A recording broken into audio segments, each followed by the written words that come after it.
Alors, on va quitter ce monde de l'enfeu pour parler de Léo Loden, parce que c'est une série que moi j'ai aimée depuis le départ. Mhm. Et ça n'a rien à voir avec la fantaisie. Ça représente quoi pour vous, cet univers à la fois alors d'humour, parce que l'humour est encore là, mais de polar, de cette région du Sud aussi. Léo Doden, c'est mon envie de polar, puisque je suis un lecteur de polar, et puis j'ai été élevé à Chinatown et à tous les classiques du polar.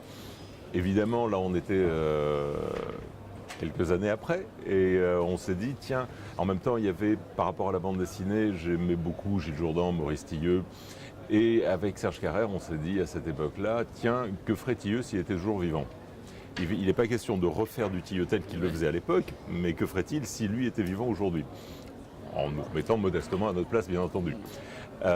Et voilà, on est parti sur ce polar avec l'idée de le situer à Marseille. Ça, c'est une idée de Serge, parce que moi, j'étais parti sur un polar parisien. Et il m'a dit, écoute, lui de Toulouse en plus, me dit, toi tu habites à Aix-en-Provence, tu connais bien Marseille, autant profiter de cette image et de cette ville qui est quand même un bon décor de polar.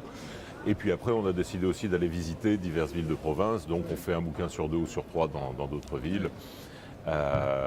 Et c'est vraiment pour moi l'occasion de faire à la fois polar et humour. Alors certains albums sont plus sombres, plus réellement policiers, d'autres sont vraiment complètement parodiques. Là-dessus, on ne se donne pas de règles obligatoires. On se laisse la liberté de pouvoir aller d'un côté ou de l'autre. On en avait fait un en Bretagne qui était assez hard avec toute une histoire sur les passeurs d'hommes et les types enfermés dans des containers. Et donc c'était pas un album très très rigolo dans l'ensemble. Puis on en a fait d'autres qui sont des pures comédies. Oui, c'est ça. Il y a quand même l'humour est très présent dans ça. Oui, oui, oui.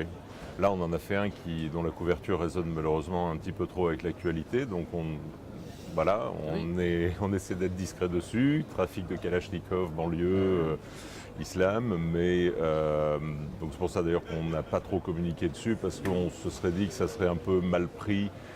Il y a toujours des imbéciles pour nous accuser de récupérer, de vouloir surfer sur la vague ou ce genre de choses. Donc Alors, on a dit, déjà dans le carton. évidemment c'était bien imprimé, Bien tout le monde sûr. sait très bien qu'un bouquin se fait des mois à l'avance. Et donc voilà, mais j'en suis assez content de cet album-là.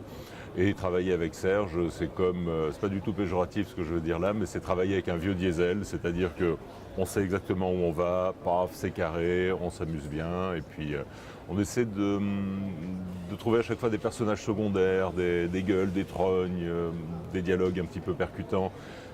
Il y a un côté, ce vieux cinéma français, avec l'importance des personnages secondaires.